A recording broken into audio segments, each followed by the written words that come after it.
Well, ahead on Fox 4 News at 9, looking for a job? We'll tell you why this local retailer is looking to hire dozens more employees. Plus, we'll tell you who's speaking out against a possible F-16 squadron transfer. And an open house gets cute little feet moving in style.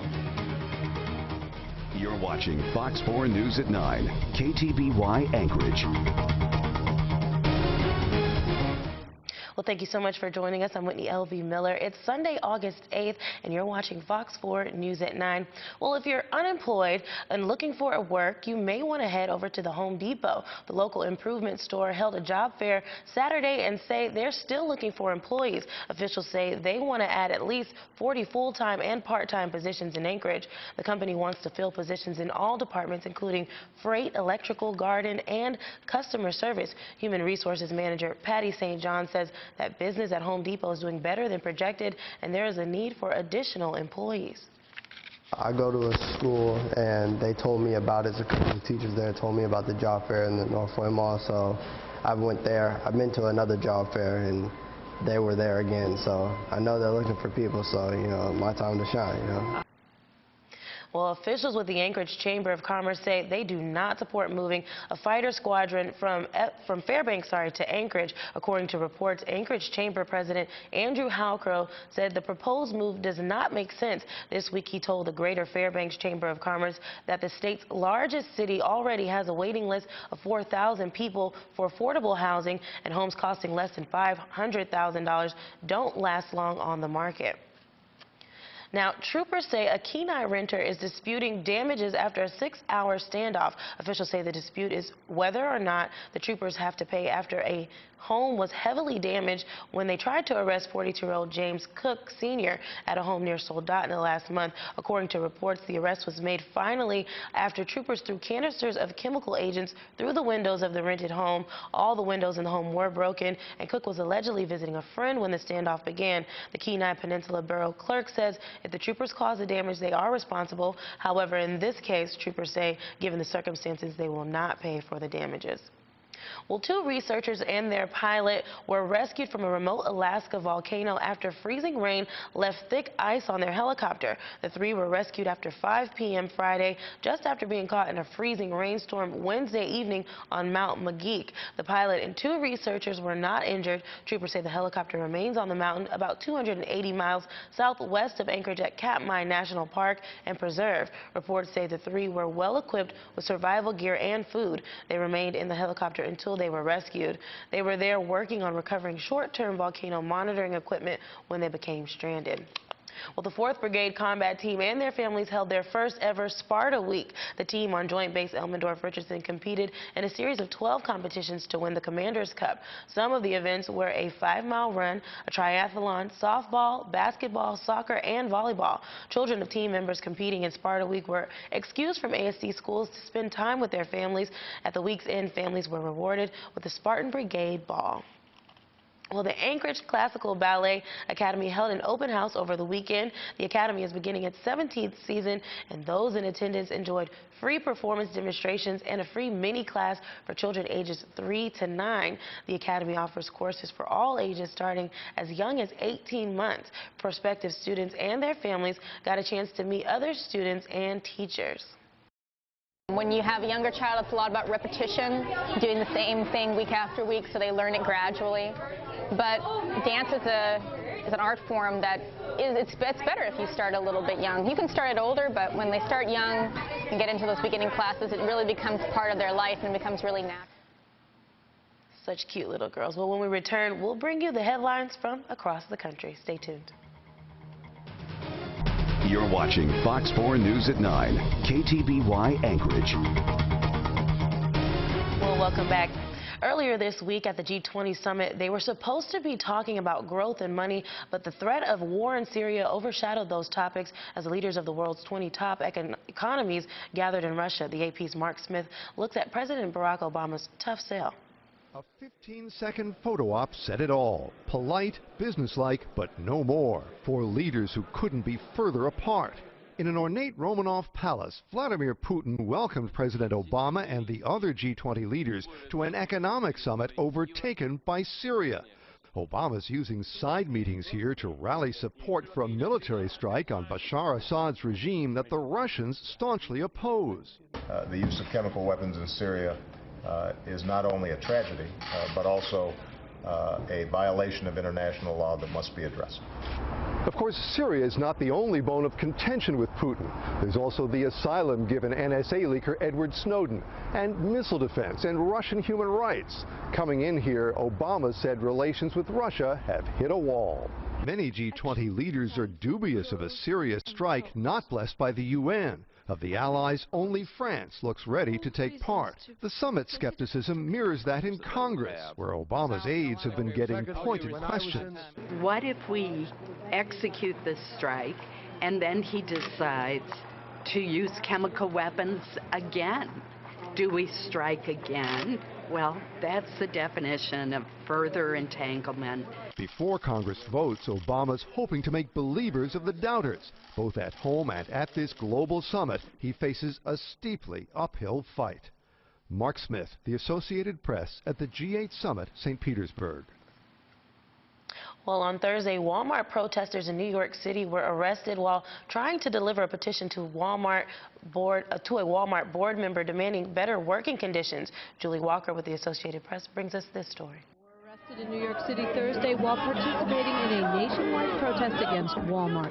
About 20 people, including current and former employees, attempted to deliver a petition to a member of the company's board of directors at a Manhattan office building. I'm here to protest against Walmart for retaliating against associates and not giving associates enough hours to work. The petition calls for the reinstatement of workers protesters say were fired for engaging in labor activities.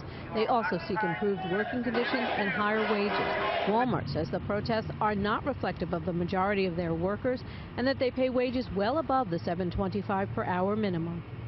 We're very proud of the wages we pay our associates. The average full-time wage for an hourly associate in our stores is over $12 an hour. Walmart calls the protest a show put on by union activists and has refused to meet with representatives from the group Making Change at Walmart. We're not going to meet with members of a union who have no representation towards Walmart. That's not deterring folks like Lucas Handy. He says he was fired from Walmart for going on strike. I'm hoping to basically get Walmart their attention, basically, that we are not going away. We're going to stand our ground, and we are going to change the company. Protests were held in California, Washington State, and Washington, D.C. as well. Julie Walker, Associated Press. Well, when we return, it's weather time. I'll let you know if you can expect more rain going into your work week. Stay with us. You're watching Fox 4 News at 9, KTBY Anchorage. And welcome back. Here's a look at what's happening weather-wise around the state. Right now, currently your temperature is 35 degrees in Barrow, 48 in Nome, 48 in Fairbanks, 52 in Anchorage, 53 in Bethel, 50 in Unalaska, 55 in Ketchikan, 54 in Juneau, and 50 in Yakutat. Let's take a look at your south central radar. A lot of activity across the state coming from the south, headed north. It looks like Anchorage and Palmer are getting a lot of activity. The greener it is, the more rain. And we want to take a look at our Anchorage cam across the city. It was pretty nice for a little while, and then a really huge downpour of rain. I don't know if you were outside when that happened, about around 7 o'clock this evening. And currently it's 52 degrees and cloudy and humidity of 86%. Wind chill is 50 degrees. Let's take a look at your satellite and radar. Same as in the south central radar, you can see a lot of activity across the state coming from the south, headed north. A lot of rain headed up towards Barrow and North Alaska. Let's take a look at your 5-day forecast. It looks like a lot of rain in our future here in Anchorage. Monday, high of 56, low of 49. Tuesday, 57. Wednesday, 58. Looks like it's going to be in the low 40s for the rest of the week and close to the high 50s for the rest of the week throughout Friday, and cloudy all week long. Fairbanks, what do you got going on? It looks like it's partly sunny on Monday, 61 degrees. You stay in the low 60s, high 50s for the most of the week, and you stay in the 40s throughout the week for your lows. Cloudy on Wednesday through Thursday. And Juneau, it looks like 57 degrees is your high on Monday. You'll get some rain towards the end of the week. You stay in the high 50s, low 60s for the whole week, and 49 throughout the 40s for your lows throughout the rest of the weekend. Across the state, it's raining in most parts of the state. 37 degrees in Barrow, 56 in Anchorage, 57 in Juneau, 68 in Ketchikan, 55 in Coal Bay, and 53 in Onalaska. Well, when we return, it's a recap of local news making headlines last week. Stay tuned. KTBY Anchorage. Well, welcome back. In case you missed it this week, here's a recap of this week's top stories. Hot on the heels of President Obama's notion towards Syria, one group of Alaskans showed their stance on sending U.S. troops into Syria. Representatives from Alaskans for Peace and Justice held a demonstration in downtown Anchorage Friday, trying to stress multilateral diplomacy when it comes to Syria. The group gathered outside the federal building with the primary mission of bringing awareness to keeping Alaska's military men and women safe after what they feel would be a decision by the president to jeopardize the safety of his own country.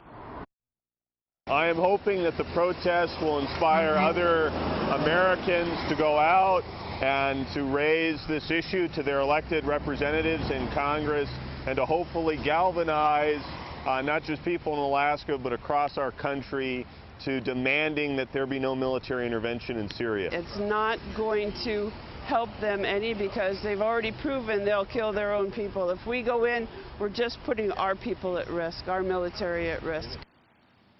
Well, since President Obama's address towards Syria last week, numerous groups across the country have gathered to show their opinion toward the proposed military strike.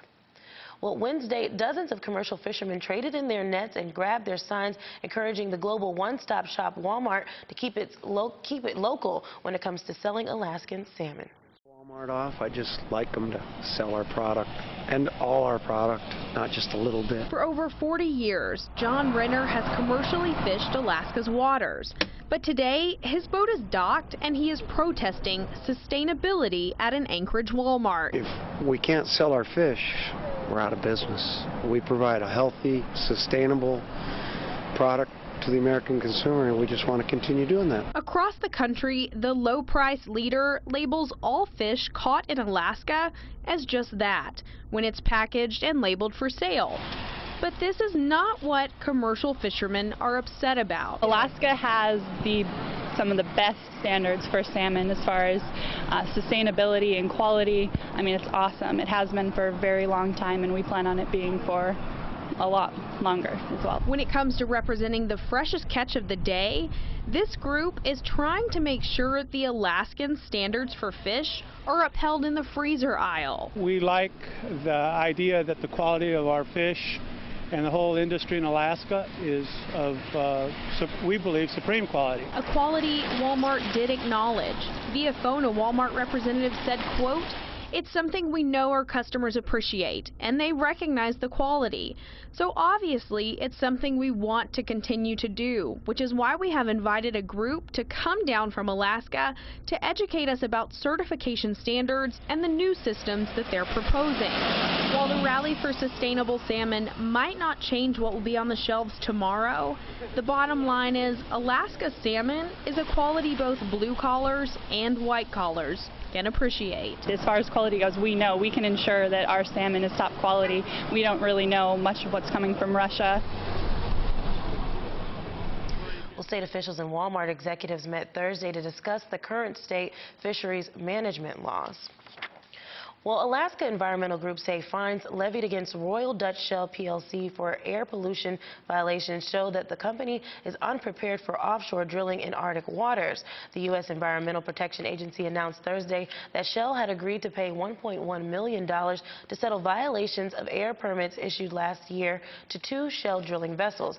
The Noble Discoverer worked in the Chukchi Sea off Alaska's northwest coast, and the Kulloch drilled in the Beaufort Sea off the state's northern coast. A Shell spokesman says the company now has a better understanding of how to operate complex equipment in a harsh environment. Rebecca Noblin of the Center for Biological Diversity in Anchorage says by email that Shell downplays the ugly effects of its lack of preparedness for Arctic drilling.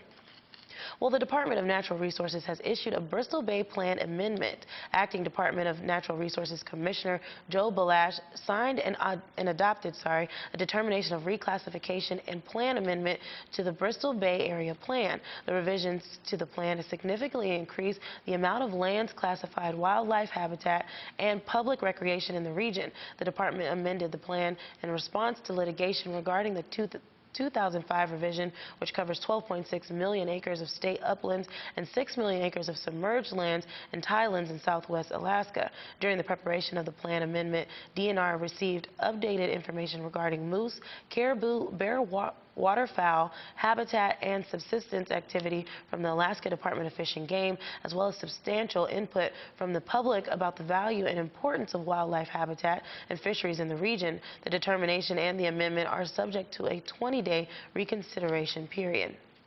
Well, a new study has been published that simulates the effects of an extreme earthquake off Alaska's coast. Officials say the report is the most extensive examination of what a tsunami would do to California's coastline. Scientists, emergency responders, and industry representatives simulated a 9.1 earthquake from the coast of Alaska that would send damaging waves to California. According to the data, waves would be between 10 and 23 feet in northern California. However, the damage could be greater in the southern region because of the coastal development and fewer cliffs. Officials say the report should be a wake-up call for those living near the coast. Well, the most important thing is for people to know nature's warning signs. And so if you're in an earthquake near the ocean and the shaking is really intense for at least 20 seconds or more, then you need to evacuate to high ground. That's the most important thing to know. A huge earthquake like these magnitude 9s can shake for over 5 minutes. Well, as we make our way into another rainy fall season, drivers around town may have started to notice some unwanted potholes. Your Alaska Link went to the state to find out what's being done to fix the damage these holes are causing. 1 to 2 times a day. That's how many times Brian Parsons of Breeze Mobile Auto Repair says he gets called when a driver runs over a pothole and causes damage to their vehicle. Sometimes it's minor damage where the rim is bent and it's leaking air. We can straighten the rim out if it's a metal rim. If it's an aluminum rim, then they're going to have to replace their rim. And sometimes, he says, the damage can be worse. Sometimes the damage is bad enough to take a chunk out of the side of the tire, flatten the tire so the tire's not repairable, and they got to go have a new tire installed.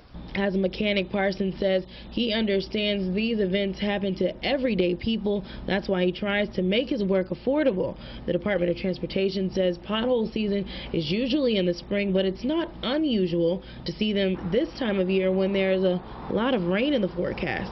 In general, water's not a friend of the pavements, and that's when you do see potholes showing up, is when we have a lot of standing water. Depending on whether or not the pothole is on a city or state road, Vanderwood says the goal is the same. We understand that that's a hazard to the motorists out there. Once we get notified of it, let's get out and fix that as quick as possible. We are public servants. We're here to provide for safe movement of the traffic. And when or if you hit a pothole, Parsons says it's important to check out your vehicle right away because minor damage could turn into major damage. For your Alaska Link, I'm Whitney L.B. Miller.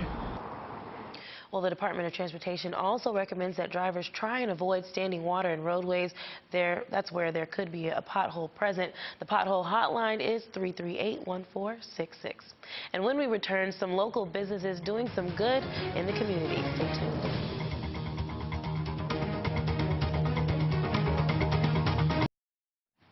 Welcome back. Finally tonight, High Roller Salon and Wine Styles in South Anchorage held their second annual Cuts for Kids event this Saturday. Haircuts and event proceeds were donated to AK Child and Family to build a new playground and rec center. Food was donated from local businesses, and those in attendance enjoyed face painting, magic shows, art activities, and a wine tasting. Barbers from Maritza's Barbershop also donated their skills for a good cause. Well, that's all the time we have for you tonight. Thank you so much for watching, and enjoy the rest of your weekend. Have a good weekend.